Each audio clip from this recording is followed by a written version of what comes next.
서 있는 것 같습니다.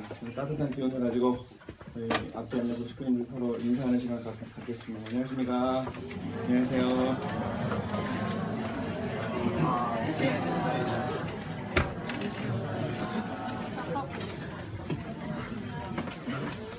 네, 이제 엄동소란이라고 하는 말은 저 뒤로 좀 지나가는 것 같고요. 새로운 봄이 이제 오고 봄이 오면 꽃이 피게 돼 있습니다. 그죠? 꽃이 피면 우리는 그 꽃을 보고 즐거워하게 돼 있고 또 그 꽃의 향기를 맡으면서 우리는 참 기분 좋은 그런 마음을 갖게 됩니다. 이렇게 자연의 이 창조의 하늘 부모님의 창조의 조화와 섭리는 변함없이 6,000년 동안 또 이 물리학의 역사 45억 년 이상을 지나면서 단한치 오차도 없이 변함없이 그렇게 진행되고 있습니다. 만약 그게 조금이라도 오차가 생기면 우리 이 지구에서의 삶이 크게 문제가 된다고 하는데요. 생각을 해봅니다. 이 오랜 역사 가운데 단 그 0.1초에 아니면은 그 작은 이 수치의 오차도 없이 우리가 항상 변함없이 계절의 변화와 그리고 여러 가지 그런 자연의 변화를 겪으면서 살고 있는데 왜 그 전 세계에서 가장 공부 많이 하고 똑똑하다는 그 과학자들은 자꾸 이 우주 탄생의 비밀을 찾으려고 할까요? 얼마 전에 아마 지난달인 것 같습니다.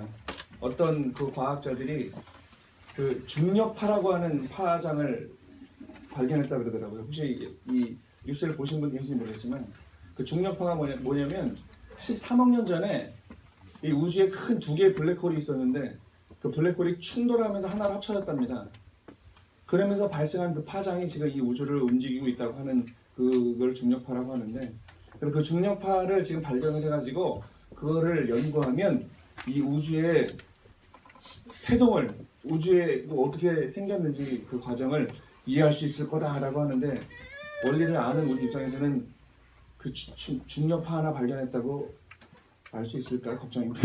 그러니까 지금 참 그렇게 생각해 보니까 아무리 공부를 많이 하고 아무리 똑똑해도 우리가 이 인간이라고 하는 그리고 또 우리가 인간끼리 살아가는 인생이라고 하는 것을 생각해 볼 때 우리가 지금 제일 먼저 좀 생각해 봐야 될 것이 뭐냐면 신앙이 아닌가라는 생각을 합니다. 특히 우리 여기 예배 나오신 우리 식구님들 그리고 전 세계 많은 종교를 가진 사람들은 신앙을 하고 있죠. 그 신앙을 사전을 찾아봤어요. 그러니까 이런 뜻이 나오고 믿고 받드는 일이다. 굉장히 말 그대로 믿을 신의 우러를 낭자하기 때문에 믿고 받드는 일이다 라고 사전에 또 나와 있습니다. 그리고 종교 생활의 의식적인 측면이다. 이게 신앙이다 라고 사전에 나와 있더라고요. 그리고 사전을 또 찾아보니까 신앙생활은 뭐냐 찾아보니까요. 신앙을 가지고 종교에 의지하는 영적 생활이라고 하더라고요.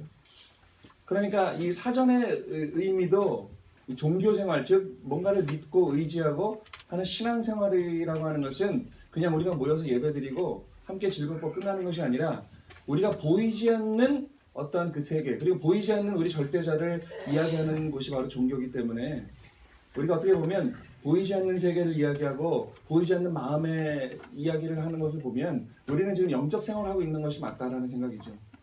우리는 원리를 아는 우리 축복가정들, 우리 식구님들은 또 누구보다 이 연기에 대한 그런 믿음과 연기에 대한 기대를 하고 있습니다. 어떻게 보면 또 연기가 좀 무서운 곳이 아닌가라고 저도 가보지 못했기 때문에요. 제 관념 속에 연기에 그런 뭔가 좀 아주 어둡고 뭔가 무섭고 심판받고 이런 느낌이 남아 있습니다. 어렸을 때 그런 교육을 받아보는지 몰라도요. 하지만 이제 나중에 언젠가 내려서 가보면 알겠지만 우리가 이 지상 가운데 살면서도 우리는 현상 세계에 살고 있고 봐야 믿고 만질 수 있는 것을 우리는 믿는 세대에 살고 있지만 이 신앙생활이라고 하는 것은 어떠한 영적인 생활이다. 보이지 않는 세계와 함께하는 생활이다라는 것을 이건 우리 원리의 말씀이 아니라 사전적인 이야기입니다. 그러니까 많은 사람들이 보편적으로 우리 신앙생활이라고 하는 것은 보이지 않는 세계를 이야기하는 부분이 많다는 얘기죠. 그러면은 아버님의 말씀, 이 땅 가운데 재림되러 오신 우리 천봉을 오신 아버님의 말씀이 뜻깊은 말씀을 살펴봤습니다. 아버님 말씀에 이렇게 나와 있습니다. 신앙생활을 하는 사람은 땅 위에 어떤 소망을 품고 살 것이 아니라 죽음까지도 넘어설 수 있는 소망, 영원한 소망의 세계를 꿈꾸며 생활해야 한다라는 말씀이십니다. 즉, 이 땅 위에서 어떤 소망, 땅 위에서 벌어지는 나와 내가 느낄 수 있고 보고 만질 수 있는 그러한 소망, 내가 꿈꾸는 것이 그런 소망이 될 것이 아니라 어떻게 해요? 영원한 소망의 세계, 죽음까지도 넘어설 수 있는 영원한 소망의 세계를 꿈꾸며 생활해야 된다. 그러니까 우리가 하나님을 이야기하고 영계를 이야기하고 또 우리 이 하나님이 이 피조 세계를 창조하시고 어떻게 이 창조했다라는, 그리고 타락으로 인해서 사탄에게 모든 걸 빼앗겨버리고 다 잃어버렸다, 빼앗겨버렸다 라고 하는 그런 인류 역사를 우리가 지나쳐왔고 그 이후에 현상세계에 살고 있지만, 우리는 어떤 꿈을 꾸어야 되느냐? 내가 잘 먹고 잘 살아야겠다. 여기 성학생들 있지만 내가 좋은 대학교에 가야겠다. 아니면 내가 좋은 공부 열심히 해서 좋은 학교를 나와서 좋은 직장에서 돈을 많이 벌어서 좀 편하게 살고 싶다. 한번 곰곰이 생각해 봅니다. 우리가 돈을 버는 이유, 우리가 왜 그렇게 성공하고자 하는 이유가 뭐냐?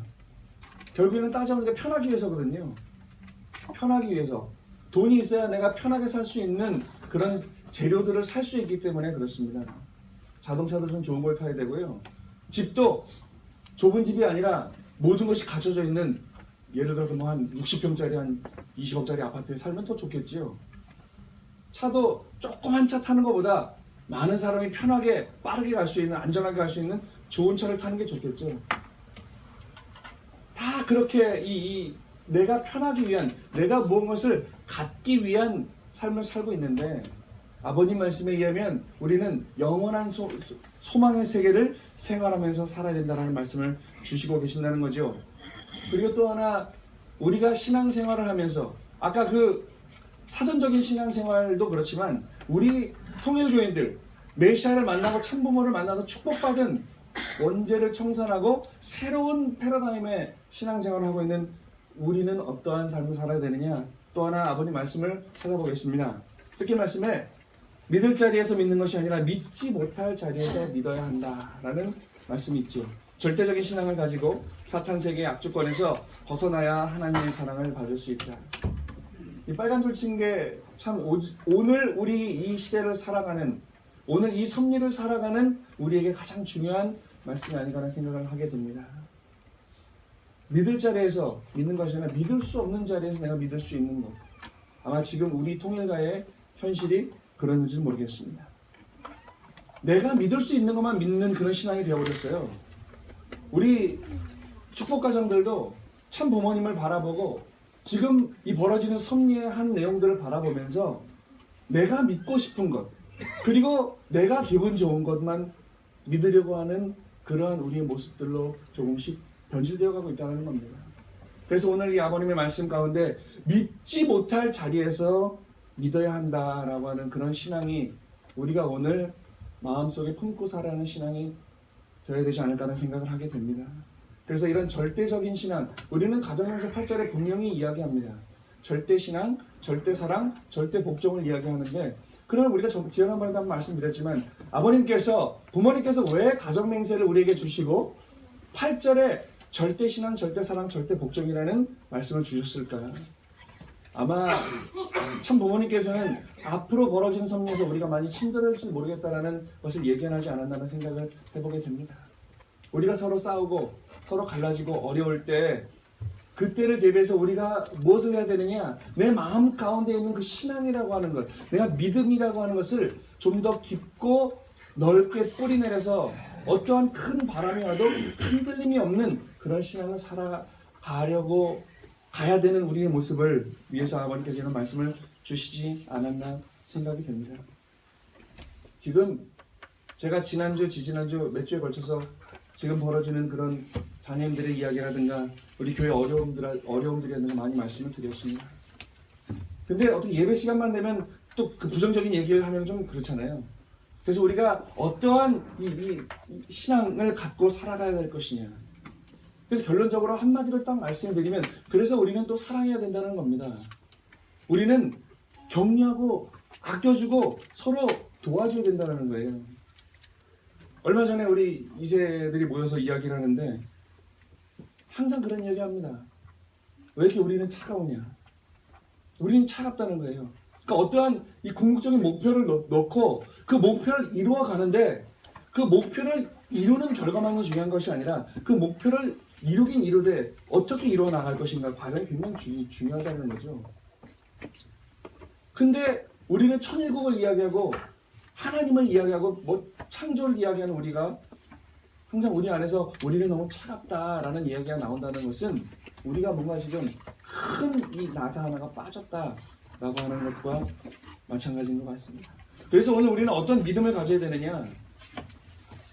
여러분 그거 아십니까? 우리 여름에 큰 태풍이 오면요, 이 서울시내는 가로수들 큰 가로수 많죠. 두세 사람이 이 아름으로 재도 다 안 되는 그런 나무가 뽑히죠. 막 통째로 뽑히고 넘어지고 그래요. 그럼 왜 그렇게 큰 나무가 넘어질까요? 뽑힐까요? 왜냐하면 그 나무는 우리가 원래 있는 나무에서 뽑아다가 가로수에 따로 심었기 때문에 그렇습니다. 심은 지 얼마 안 됐기 때문에 아무리 큰 나무도 뿌리를 깊이 내리는 시간이 필요한데 더 내리고 있는 과정에서 큰 바람이 오니까 그 큰 나무들도 넘어지죠. 근데 또 하나 아주 신기한 그런 이 모습들이 있습니다. 제가 지난 11월 달에 우리 교장님 모시고 중국에 갔다 왔잖아요. 중국 황산에 갔다 왔는데 거기는 큰 막 엄청 막 1,000몇백 곳이 되는 바위산입니다. 근데 거기를 지나가는데 바위마다 나무가 꽂혀 있어요. 저걸 누가 꽂아놨을까? 꽂아놓은 게 아니라 그 나무가 수백 년 전에 그 씨앗이 이 바위에 붙어서 그 씨앗이 죽지 않고 살아야겠다는 그 생명력을 가지고 거기에 뿌리를 내립니다. 근데 바위 틈에 자라는 나무는요, 요 작은 나무이라 할지라도 그 뿌리는 바위 속을 뚫고 지나가서 살기 위해서 바위를 뚫러가면서 그 양분의 근원을 찾아간다는 거예요. 그 바위, 이 절벽 바위에 붙어있는 작은 나무 한 그루가 수백 년 동안 아무리 큰 바람이 불어도 뽑히지 않는다는 거죠. 왜 그러냐? 깊이 오랜 시간 동안 뿌리를 박았기 때문에 작지만 아무리 큰 바람이라도 흔들리지 않는 거예요. 그래서 오늘의 우리 믿음은 그런 옮겨 심은 큰 나무가 필요한 게 아니라 작은 나무라 할지라도 깊숙이 오랜 시간 뿌리를 내리면서 믿음을 이어가는 신앙이 우리에게 오늘 필요하지 않나 생각해 보게 됩니다. 그래서 오늘 본문 말씀, 아까 여러분 훈독하신 본문 말씀 한번 같이 읽어보겠습니다. 그 믿음은 어떠한 믿음이어야 되느냐? 나 좋을 수 있는 믿음으로는 안 됩니다. 그런 믿음으로는 뜻을 이뤘다 하더라도 자기만이 좋아하는 뜻이기 때문에 하나님이 좋아하지 않습니다. 자기 마음대로 하는 일은 하면 할수록 하나님과도 선생님과도 멀어지는 것입니다. 그렇습니다. 이 말인즉슨 나를 중심한 신앙은 절대 안 된다라는 이야기죠. 왜냐하면 모든 신앙을 모든 종교가 신앙을 내가 중심이 돼서 내가 믿을 수 있는 거, 내가 보여지고 내가 느껴지고 내가 감사함이 느껴지면 믿고, 야 이게 말이 되냐? 이건 정말 말도 안 돼, 믿을 수가 없어 하는 것은 내가 아무리 같은 신앙의 큰 카테고리 안에 있다 하더라도 자꾸 덜어내는 거예요. 그러니까 거기 문제가 생깁니다. 예를 들면 어떤 아이가 편식을 합니다. 편식은 좋지 않은 거죠. 왜 편식이 좋지 않습니까? 그 개념만 따지면 편식은 좋은 겁니다. 왜? 내가 좋아하는 것을 먹어야 되니까. 저는 소세지를 좋아하거든요. 소세지만 먹어요. 근데 우리 아이들은 어렸을 때부터 생선도 먹고 찌개도 먹고 오히려 제 식성이 더 애들 같아요. 편식은 좋은 거예요. 내가 좋아하는 거, 맛있는 거. 저는 생선 싫어하거든요. 근데 자꾸 생선을 먹으라는 거예요. 왜? 몸에 좋다 이거예요. 특히 등이 푸른 생선. 저는 싫거든요. 비린내나고. 그래서 안 먹어요. 어떻게 돼요? 그 생선에 들어있는 영양분이 저에게는 들어오지 않으니까 제가 어딘가 고장이 나기 시작합니다. 그죠? 신앙도 이거랑 똑같은 것 같습니다. 편식은 좋은 거잖아요. 내가 좋아하는 거 고기 먹고 또 소시지도 먹고 오뎅도 먹고. 이번에 우리 말레이시아 가보니까 우리 아이들이 우리 중국 식당 좋은 데를 많이 갔는데 우리 저랑 그 총무부장이랑 학생들이랑 거기 어른들은 맛있다 주워 먹는데 우리 아이들 가보니까 고기는 다 주워 먹는데 이 야채를 안 먹대요. 이 뭐라고 합니까? 그냥 이렇게 볶아놓은 거 있어요. 뭔지 아시죠? 중국 음식 이름을 잘 모르겠는데 맛있습니다. 근데 아이들 남자들 테이블 가니까 막 초토화됐어요. 다 먹어. 근데 그 한 접시만 딱 남아요. 채소만. 여자아이들 테이블 가니까 밥도 눈물만큼 먹고 지들이 좋아하는 건 조금 먹다가 말고 거기도 채소는 그냥 남아있어요. 그래서 안 되겠다. 섞었습니다. 남자 반 여자 반 섞었더니 공평하게 초토화가 되는데 거기에 채소는 그냥 남아요. 그래서 우리가 야 네가 안 먹을 거면 갖고 와. 우리 어른들이 다 먹었어요. 이 얘기를 왜 드리느냐. 말씀드리면 편식은 좋은 것 같은데 결과가 나빠요. 몸이 아파진다는 얘기입니다. 신앙도 마찬가지입니다. 내가 이해할 수 있고 내가 원하는 것만 받아들이고 오늘 우리 천정부에서 벌어지는 모든 일들이 전 세계 참모님 중심하고 벌어진 이 신앙적인 내용이 저건 이해가 안 돼. 어머님은 왜 저렇게 하실까? 그러한 생각이 들어가니까 지금 우리가 분열이 되는 겁니다. 그래서 부모님께서 우리에게 절대 신앙, 절대 사랑, 절대 복종을 말씀해 주셨죠. 그래서 나를 중심한 신앙은 안 된다. 말씀과 원리를 중심한 신앙. 그 말씀이 이해가 되지 않더라도 그 원리 말씀이 이게 가능할까? 라고 하더라도 우리는 그 말씀을 믿고 나의 인생과 나의 심정을 거기에 던지면 우리의 이 섭리라고 하는 것은 오히려 좋은 천일국의 결과를 만들어내지 않을까라는 생각을 해보게 됩니다. 그래서 우리는 겸손해야 되는 겁니다. 우리가 어떻게 하나님의 심정, 천부의 심정을 다 이해할 수 있겠습니까? 제가 우리 아이들을 둘밖에 안 되는데 교육할 때 정말 답답한 게 그거예요. 아무리 얘기해도 제 마음을 몰라요. 왜 우리 엄마 아빠는 이렇게 잔소리만 할까? 왜 자꾸 씻으라고 할까? 왜 자꾸 교회 가라고 할까? 왜 자꾸 헌금하라고 할까? 왜 공부하라고 할까? 도저히 이해를 못하는 거예요. 왜 이해 못하냐면 내가 그것을 해야 되는 입장에 있기 때문에 그렇습니다. 하기 싫은데 그죠? 저도 가끔 잘 때 너무 씻기 싫을 때가 있어요.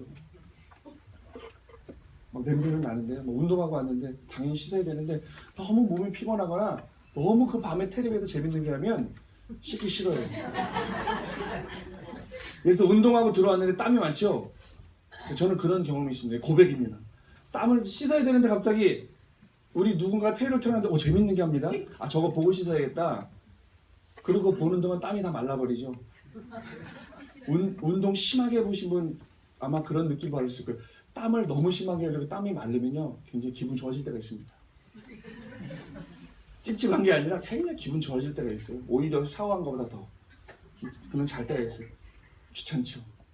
근데 우리 아이들은 왜 자꾸 씻으라고 하는 거야? 아빠도 가끔 안 씻으면서. 씻어야 네 건강에 좋기 때문에 그렇다. 근데 아이들은 싫어합니다. 왜요? 귀찮으니까. 그래서 저는 훈련을 잘 시킵니다. 어저께도요.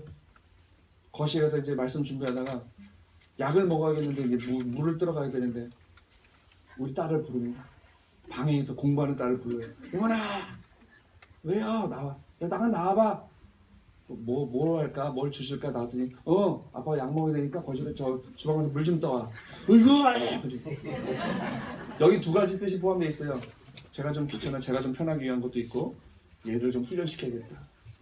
그런 이야기도 있습니다. 자, 본론으로 돌아가면 우리는 말씀과 원리를 중심하고 생활을 해야 되는데 그 말씀하고 원리라는 것이 내 생활과는 반대의 길로 가라고 해요. 자꾸 그죠? 그러니까 어렵습니다. 그래서 우리가 나를 중심한 신앙이 아니라 말씀과 원리를 중심한 신앙을 해야 되는데 이 말씀과 원리라고 하는 것을 누가 만들어서 우리에게 주셨냐? 참 부모님이라는 존재가 우리에게 이 말씀과 원리라는 것을 깨닫게 해주시고 말씀을 주시고 너희들은 이렇게 살아야 된다라고 말씀을 주셨어요. 그렇기 때문에 우리는 오늘날 참 부모님이 어떠한 생각을 하고 계시는지 참 부모님이 우리에게 어떠한 말씀을 주시는지 우리에게 무엇을 하라고 하시는지에 귀를 기울일 필요가 있다는 겁니다. 왜냐하면 이 참 부모님이라고 하시는 분은 이 피조세계를 창조한 하늘 부모님의 보내심을 받은 자고 우리에게 타락으로 인해서 갖고 있던 원죄를 사해주러 오신 분이고 우리에게 새로운 하늘 부모님을 중심한 행복의 세계를 만들어주셔서 오신 분이기 때문에 쉽게 말하면 우리 병든 우리의 신앙과 믿음을 치료해주러 오신 분이기 때문에 오늘 이 치유자의 말씀을 들어야 우리는 병이 낫는다는 겁니다. 병원에 가보시면 의사들이 뭐라 그래요? 첫 번째라는 공통적 어느 병에 걸려서 어느 병원에 가도 똑같이 물어보는 게 있어요. 술 담배 하지 마시고요. 커피 줄이시고 뭐 고기 너무 많이 드시지 마시고 그런 얘기합니다. 나도 몸살이 나도 어디 보도 골마도 터져도 똑같은 얘기예요.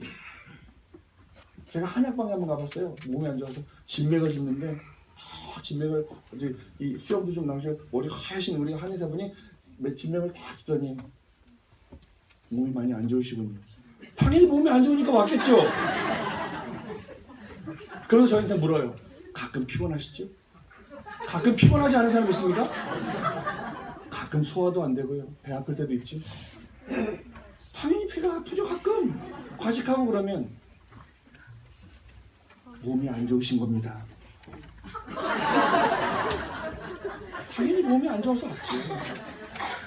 근데요, 제가 미국에 한번 카푸에 있을 때 미국에 있는 커피 마시지 말라고 우리나라는 그 무슨 뭐 비타민이나 뭐 이런 방송에서 커피가 몸에 안 좋다는 얘기 많이 하는데 미국에 갔는데 우리 이세 형님이 협심증에 걸려가지고 3달 동안 병원에 있다가 나온 형이 있어요. 그걸 만나서 이야기를 하는데 그 형님 딱 만나서 커피를 시키고 커피를 마시는 거예요. 형, 왜 커피를 마셔? 몸에 안 좋다고 하면서 그 형이 저한테 얘기해요. 야, 미국에서는 커피 안 좋다는 얘기하면 큰일 난다. 왜냐면 우리나라가 숭늉이나 물을 마시는 것처럼 미국은 커피를 거의 진짜 옆구리에 차고 살듯이 그렇게 마시고 사는데 커피 안 좋다는 방송을 하면 난리가 난답니다. 소송에서 큰일 난답니다.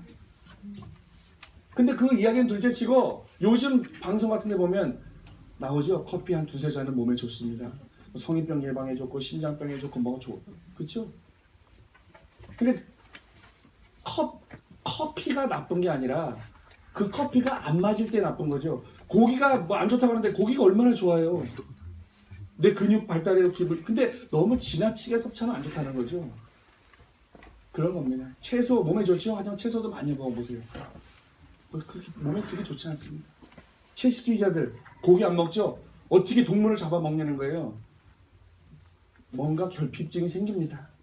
그래서 우리가 이 믿음이라고 하는 것, 우리가 종교생활하면서 신앙생활하면서 그 신앙이라고 하는 것은 우리에게 신앙의 믿음의 주체 되시는 그분의 말씀을 따라가는 것이 오늘 우리의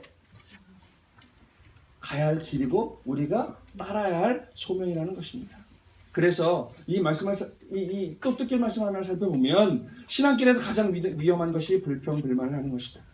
불평불만하는 것에는 성사되는 법이 없고 발전하는 법이 없다. 이게 뜻깊은 말씀, 아버님이 주신 말씀입니다.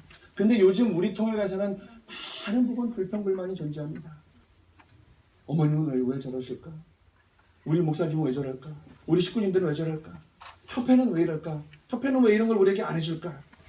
지난번에도 제가 우스갯소리 얘기했지만 선문대학교 교수님들 또 어디 목회자님들 얘기 들어보면 모든 것을 왜 협회가 이걸 안 하지? 협회가 이거 해야지. 이거 했으면 좋겠다.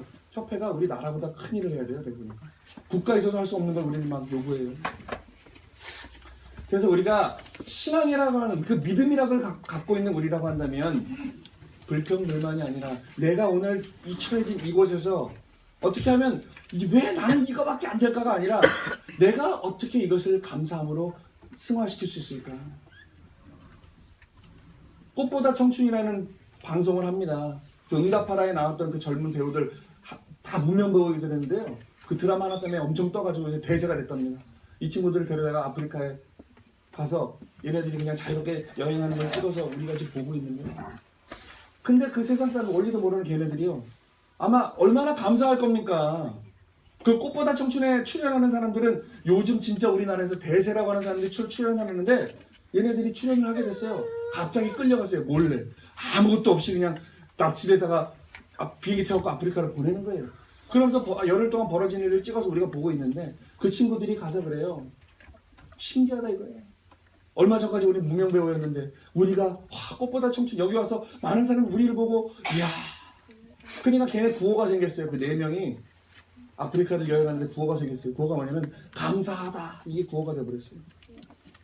세상에서 말하는 우리 말로 하면 사탄 새끼 자녀들, 사탄의 자녀들도 자기가 지금 잘 되고 있는 것, 자기가 지금 살고 있는 이 생활을 통해서 감사함을 느끼려고 노력을 하고 있더라고요. 기린인 줄 아니까 와 기린 볼 수 있어 감사하다. 자 구호 한번 하자 시작 감사하다 막 이러고 있어요. 텔레비 나와서 근데 오늘 우리의 정말 우리는 이 하늘 부모님과 천부모님께 감사함을 느껴야 할 우리의 삶이 어떤 걸 한번 돌이켜봐야겠습니다. 그래서 우리는 나의 생각이 내가 가진 확신이 다 맞다고 착각하고 지금 고집하고 있지는 않은가 한번 생각해 봐야겠습니다.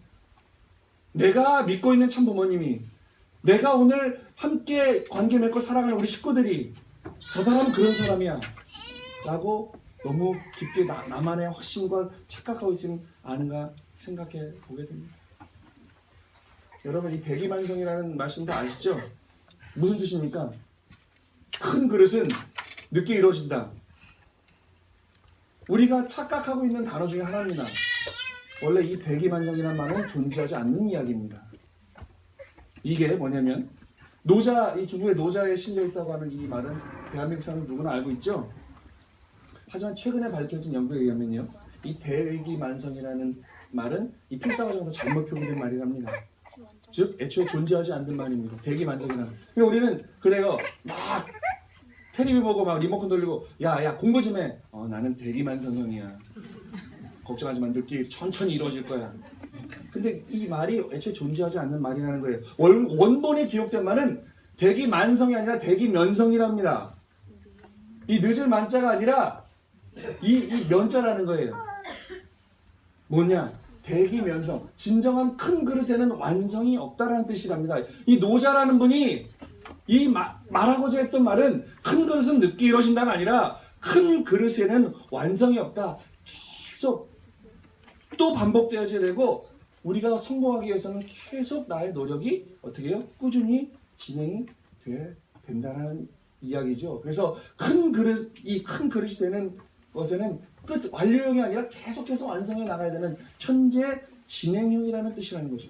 근데 우리는 대기만성이라고 지금까지 누구나 알고 왔는데 알고 보니까 대기면성이라는 뜻이라는 거예요. 오늘 우리의 신앙이 이 이야기와 비슷하지 않을까요?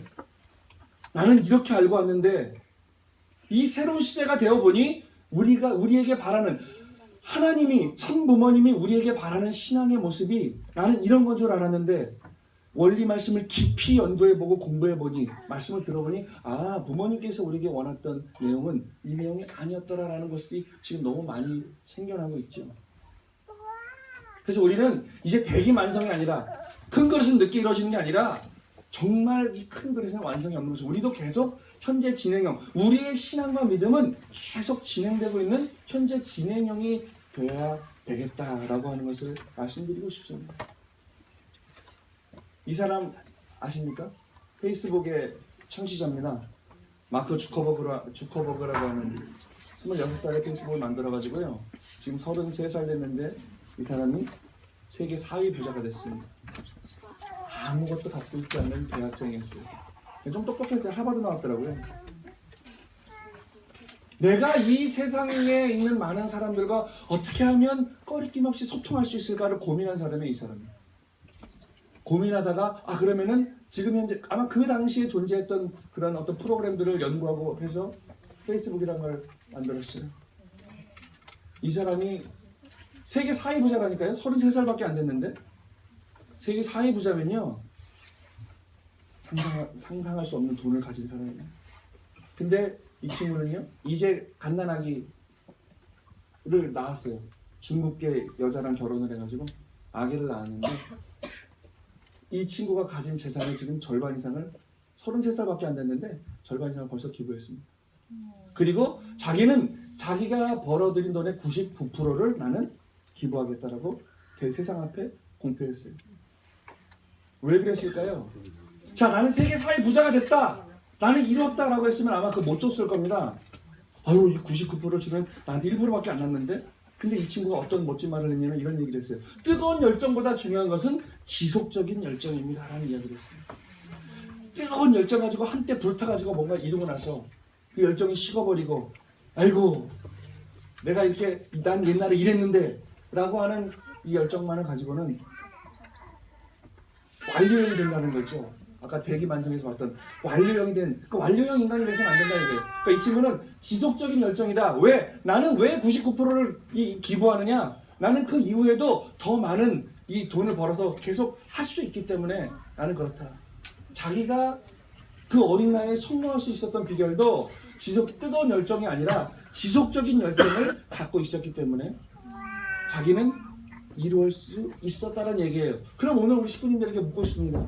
우리가 처음 참부모님 만났을 때 한번 생각해 보십시오. 우리 선배님들, 그리고 우리 여기 일본 식구들, 뭐 이세들은 뭐 둘째치고요.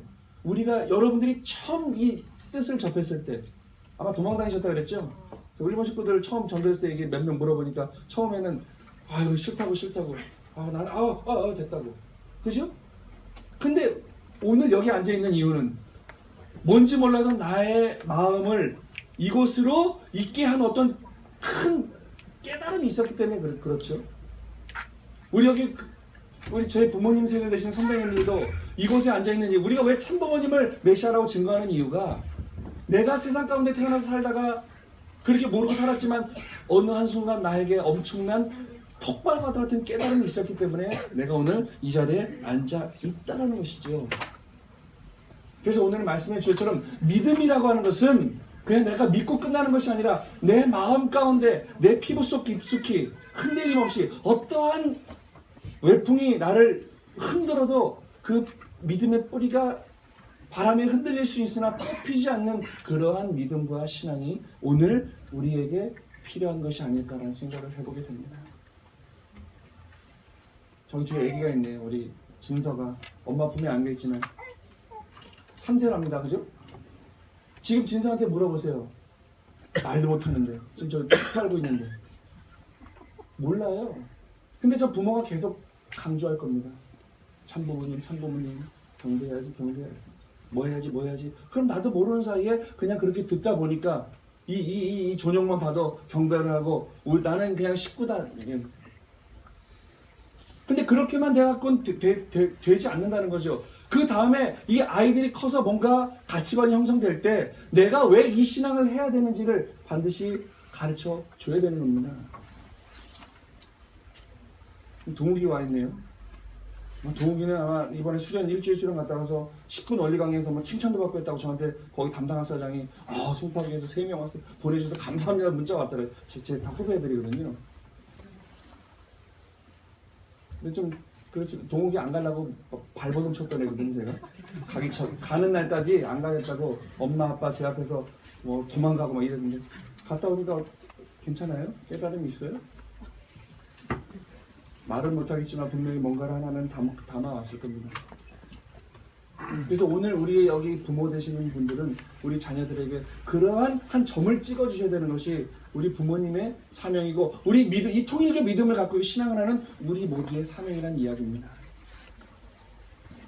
우리의 이 믿음과 신앙의 뿌리를 깊이 흔들림 없이 그 어떤 왕 사탄이 와서 우리 그걸 통째로 갖고 뽑으려고 해도 그게 너무 깊이 넓게 박혀있어 감히 뽑을 수 없는 그러한 신앙을 해야 하는 것이 우리의 사명이 아닌가 생각합니다. 그럼 그게 어떤 신앙이냐? 쉽게 말하면 아버님 말씀은 참 좋은 말씀 중에 하나가 그 신앙의 뿌리는 뭐냐? 주고 잊어버리는 신앙이다. 주고 잊어버리는 신앙. 참 어렵습니다. 주고 잃어버리는 신앙이 제일 어렵습니다. 솔직한 고백이지만 뭘 주면 그걸 바라게 돼 있어요. 저는 괜찮아요 하지만 내가 이만큼 줬습니다. 나는 그죠? 이런 생각 안 하시는 분은 참부모가 동급입니다. 근데 누구나 다 겸손한 척할 때가 있죠. 하지만 바래요. 근데 유일하게 우리가 살아가면서 바라지 않는 것이 있습니다. 그게 뭐냐? 부모의 사랑입니다. 내가 오늘 우리 아이한테 저 등록금 내가 너 200만 원 줬어. 너 200만 원씩 뭘 해와. 그런 부모님 안 계세요. 어떻게 하면 저걸 내가 그 등록금을 마련해줄까 고민하고 주려고 하지요. 그걸 내가 줘놓고 자식한테 다시 그걸 받아야겠다라고 생각하는 부모는 없습니다. 그래서 오늘 우리가 참 부모님, 이 피조세계와 우리 인류의 참된 부모님으로 오신 그 부모님의 말씀, 그 부모님이 우리에게 주고 잃어버리셨던 사랑, 그 사랑을 가지고 우리가 좀 더 한 걸음 나아가는 그런 신앙을 하는 그런 믿음을 가진 참된 신앙인이 되어야 되겠습니다. 여러분, 이제 봄이 찾아옵니다. 이제 지금은 두꺼운 외투를 입고 계시지만 오늘부터 또 날씨가 또 푸근해진다네요. 이렇게 푸근함이 좀 지속되면 어떤 일이 벌어지고 꽃이 피죠. 개구리가 정치기가 뛰쳐나오죠. 그럼 우리는 이제 점점 옷이 얇아집니다. 그리고 이제 나들이 좀 가셔야죠. 꽃도 좀 보고 맛있는 것도 먹으러 좀 가시고. 그 자연의 변화는 하늘 부모님의 창조의 절대 법칙이기 때문에 변함없죠. 우리의 심정과 사랑도, 우리가 갖고 있는 믿음도 하나님이 우리에게 주신 그 사랑처럼 변함없는, 변질되지 않는, 하나님이 우리에게 주신 사랑과 똑같은 그 부모의 사랑을 가지고 우리가 사랑하고 위하고 하나 될 때, 우리가 버릇처럼 말하는 천일국 참사랑의 완결은 우리가 직접 맛볼 수 있다는 그 희망을 가지고 우리가 앞으로 나아갔으면 좋겠습니다. 식구님들, 좀 더 힘내시고 좀 더 화합하고 사랑하는 자랑스러운 송파교회가 됐으면 좋겠습니다. 기도하겠습니다. 존귀하신 하늘 부모님, 사랑하는 천진 참부모님 감사합니다.